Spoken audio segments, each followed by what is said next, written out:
It is time for the first pitch. We got Dave Cokin, myself, Drew Martin. We're breaking down today's card for the next 20, 25 minutes or so. Dave, happy, Wednesday morning to you.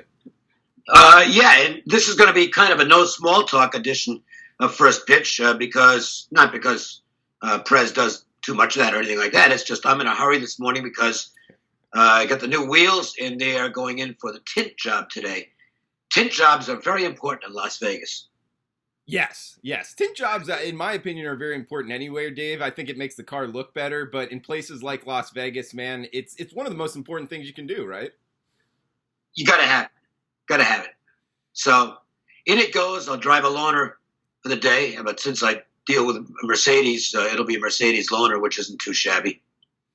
Oh, man, wish I was on your level, man. I'm not getting Mercedes loaners when I put in my car, put it that way. Well, there are benefits to having done this for a lot of years. With a lot of success. He's Dave Cokin, and he's got his college football 5% or up at WagerTalk. The last 2 years, he's been the top college football guy at the site, so check him out at WagerTalk.com. He's also got an NFL preseason best bet up. You can check that out as well. Definitely recommend his service for college football and NFL. Also check out SportsMemo.com off of a $2 Tuesday winner. Teddy covers season win total report coming out. And other than that, Dave, you want to get into the games? Yeah, just a quick note of that NFL exhibition game. That line's already moving, which I anticipated. So get it quick because you don't want to give away points. Well said. Let's get into it. San Francisco Giants, Philadelphia Phillies. We got Samardzija versus Vince Velasquez. Vince Velasquez minus 123 up to as high as minus 131 now. I'm seeing 9.5 the total. Dave, this is a game that I haven't spent much time on, but are you interested here in the Giants and Phillies?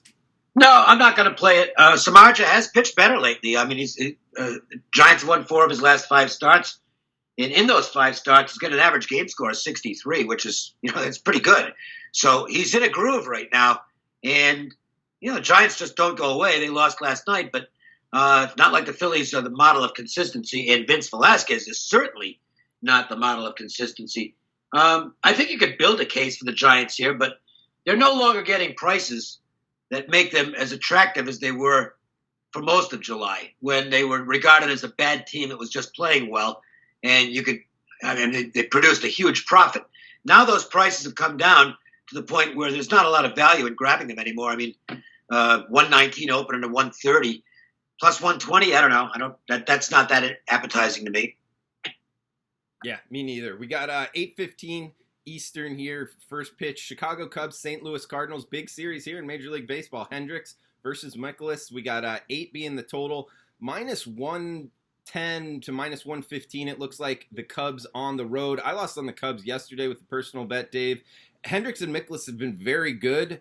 I lean towards the under. It looks like the market's knocked out the 8.5s and the 4.5s on the first 5, seeing just 4s for the first 5 bets. So likely staying off of this. You interested in getting involved in the Cubs and Cards? That might have been the bet here. Something to do with the under because you got Hendricks off 2 really good starts.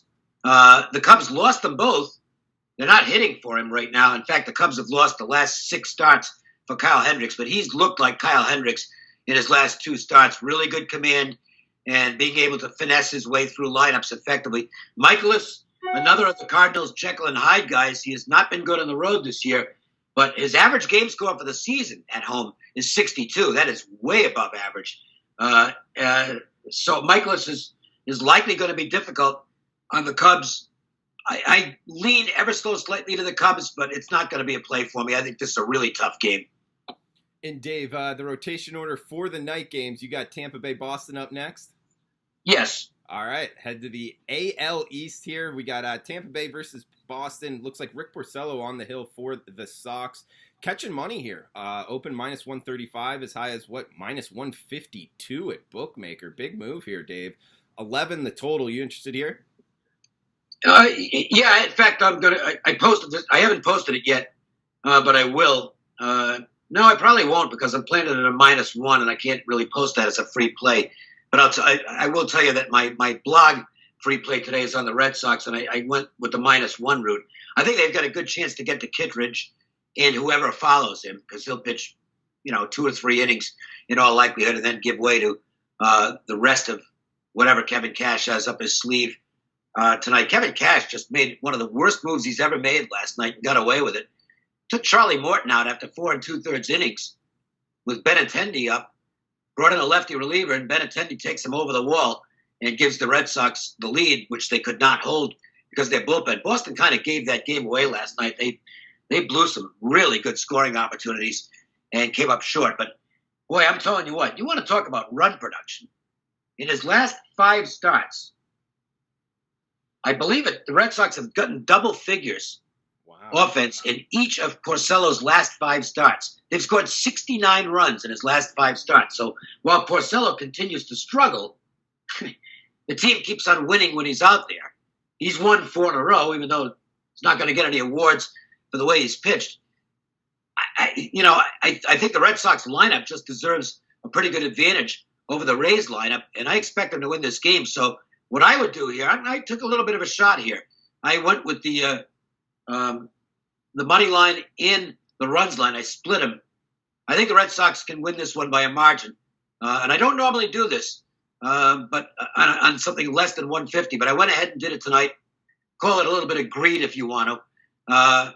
So about minus 143 on the money line, about plus 120 on the runs line, halfway on each, and we'll see if it pays off. All right, quoting Gordon Greco, greed is good. And Dave, handicapping question for you here. Do you factor that in as far as run production for a pitcher? Do you think that's something that carries over game to game, or is this just random? No, well, here's the thing. It's supposed to be random, but it's not.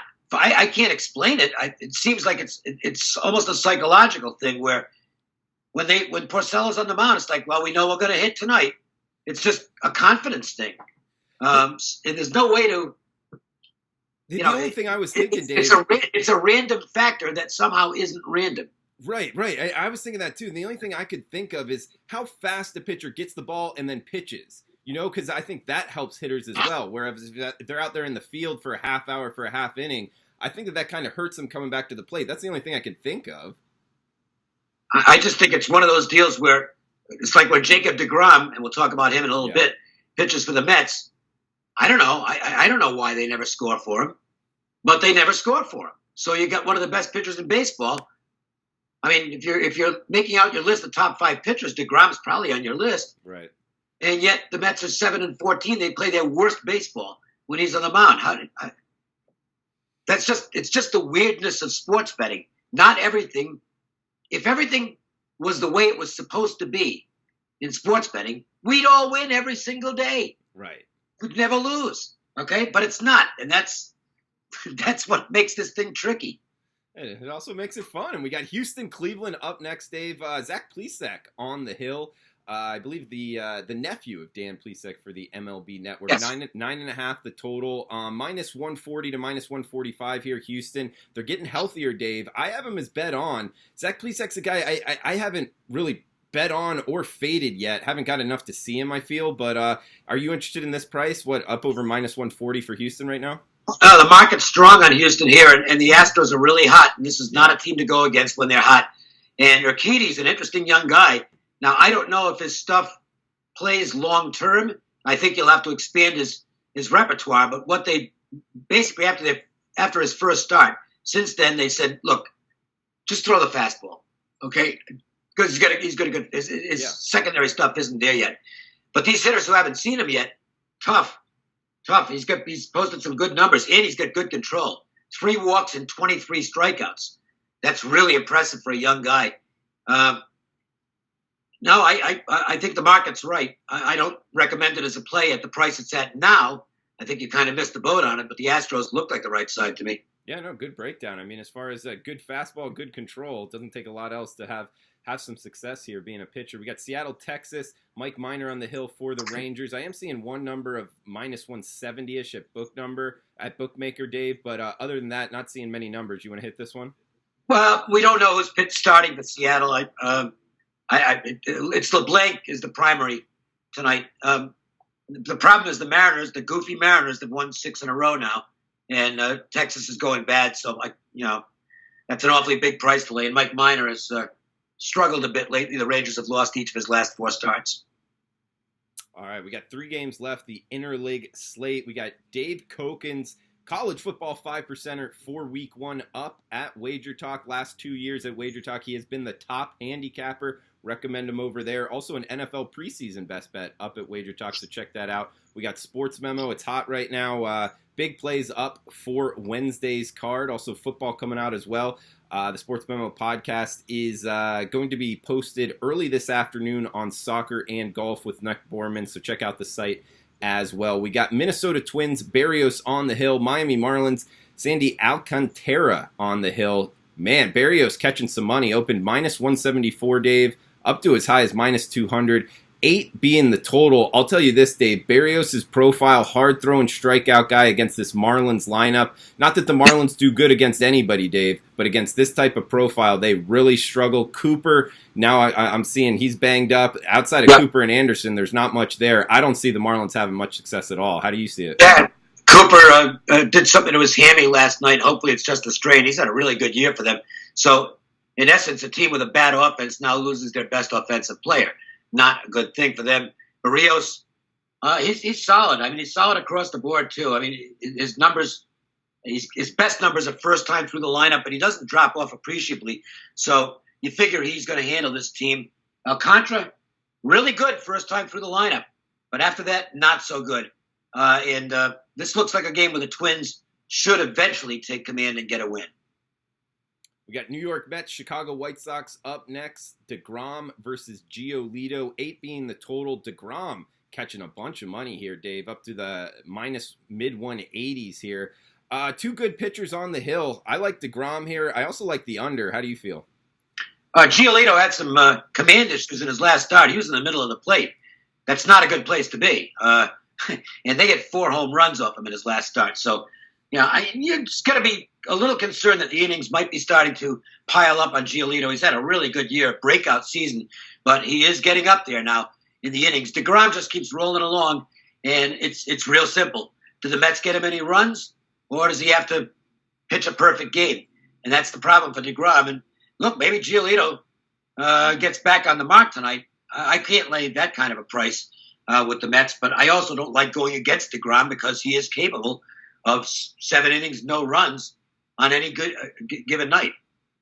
Yeah, and in this total of 8, Dave, this is what I'm interested in. I mean, both lineups below average, especially the last 2 weeks, especially the White Sox lineup, one of the worst lineups in baseball, 67 weighted runs created plus number.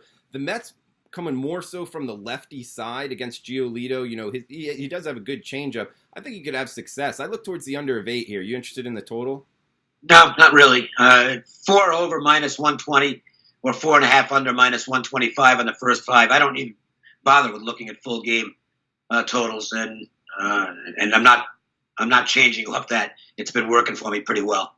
All right, going quickly through the card with Dave Cokin here. We got Milwaukee, Oakland in the night slate. 10 p.m. get back game here. Jordan Lyles, Brian Anderson. Anderson commanding about a minus 115 to minus 120 price tag. Total of 9 here, Dave. What are you thinking in the nightcap? Well, Anderson wasn't very good in his last start, but he's had a solid year for Oakland. And a nice win for them last night as they beat Josh Hader with a home run in extra innings. And Milwaukee, you have to wonder why. I know it's kind of goofy what I'm saying. I don't know how seriously you should take it, but might have waited until August 1st for Lyles to make his start, his first start with the Brewers, because he's made 18 career starts in the month of July. And the team he pitches for has lost all 18. Wow. Isn't that amazing? Wow, that's a heck of a stat. And, I mean, it's just goofy, but it is what it is. Maybe the change in scenery does Lyles some good, but I don't know. His numbers just aren't good. Pirates lost the last 8 starts that he was out there for. He's really not much of a pitcher. He had he made some changes in spring training this year that seemed to help him early, but has regressed to his normal form, and he's just not very good. And now you might not have Hader tonight because he pitched last night. So I think the advantages with Oakland, I'm a little surprised at the market being as strong as it is for the Brewers in this game. Yeah, me too. I mean, Anderson overall, his last time out, like you touched, he got touched, but in his last 4 starts, he's only had 2 walks right around the plate like that. Also, Jordan Lyles, over an 11 ERA in his last 5 games, and this spot overall, changing teams, going on the road to the West Coast. It just feels, sticky. I don't think Jordan Lyles does good here, although it could be volatile. Do you think this is a spot to fade him or a spot to bet on him? Well, I'm not going to. Well, I can tell you this, and you can call it a fluke streak or whatever, but I'm not playing on a guy who's made 18 starts in the month of July over his career, and the team's 0-18. I'm just not going to do it. So that eliminates them. Okay. You can call it just a random factor that doesn't have any meaning, or you can attach some meaning to it if you want. All I know is if I see 0-18, I'm at least going to wait for him to win 1 until I consider betting on him. And there's been bettors who have just been going against Lyles automatically in these last starts because he never wins in July. And guess what? They've cashed the ticket every time. So you want to argue with that? Go ahead. I actually, at the price it's at now, I suppose I'd be tempted to look at the Oakland side, but I didn't do anything with the game. All right, Dave. Well, heck, that was a quick show, right? No more games? No, not unless you want to create some. Well, you want to start breaking down the Week 0 college football games? No, I've already done that. I'm probably not going to have a play on either of those two. Hawaii, I want to see what Hawaii does last year. I think it was this year. I think they were kind of a fluke last year, but I think Rolovich is a really good coach, very innovative. And Arizona better spend their time practicing against what is a warp speed offense. I mean, there's some quick offenses out there, but Hawaii's, holy cow, they run that run and shoot. And they really run it to precision. So even though Hawaii doesn't have a lot of talent, Rolovich, to me, is kind of establishing himself. If he ever wants to get away from his alma mater, he might be a guy who gets a bigger job. I think he's done wonders at Hawaii. They were awful last year, and he got him to 8 wins in a bowl game. That's, to me, he was one of the best coaches in the country from that standpoint. And the other game is Miami and Florida. And I think it's going to be a really good football game. First impulse is maybe to look at the underdog, but I've broken the game down, and I'm quite sure I won't have a play on it. That's a great way to start the season. What a terrific first game. It is, man, and that one's somewhat neutral site. I think there'll be more Gators fans there in Orlando, but sure of that. But Gator Nation is no offense to Hurricane fans, but they don't always show up. Okay, I mean they don't. I'm sorry. We know what the attendance has been like for years in Miami, so it's going to be a Florida crowd. Yeah, for sure. I mean, they show up for Florida State games, national championship games, stuff like that. But I'm surprised to see it go from 7.5 down to 7. I'm not surprised at that. Why? Well, I think Miami's. I think the consensus is they've got an upgraded coach. Okay. Which is important, and they've got good personnel. I mean, Miami's. What do I have? Let me see if I got my numbers handy here. Let me reach over here to the football book. Real quick here. Where do I have Miami? I have them at my low on them is 22nd. I have a couple of different sets of power ratings that I use. Okay. And I've got them overall about 20. I've got Florida as a top 10 team. But, school of thought is you can get a touchdown with a team that's in the top 25. Unless they're playing like Alabama or Clemson. You're probably going to do pretty well taking those points. That's a lot of points to lay to a good team. Yeah, you're right. No, good points, Dave. But yeah, you're right. This Week 0 matchups, I'm excited for both games, Florida, Miami, and Arizona, Hawaii. So it's going to be fun, not far away, just August 24th, a couple weeks away. So, Dave, anything else you want to throw out in conclusion, man? Yeah, I hope I get a decent loaner. No, I will. It'll be a nice car. Well, good stuff, and good luck at the tint shop, bro. And hey, best of luck with your bets, guys. Check out WagerTalk for Dave Cokin's MLB, also his 5% college football on Week 1 NFL preseason game, and SportsMemo.com has a bunch of big plays up for Wednesday's card as well. So best of luck with your bets out there, everyone. Thanks for tuning in. We will be back tomorrow. See you guys.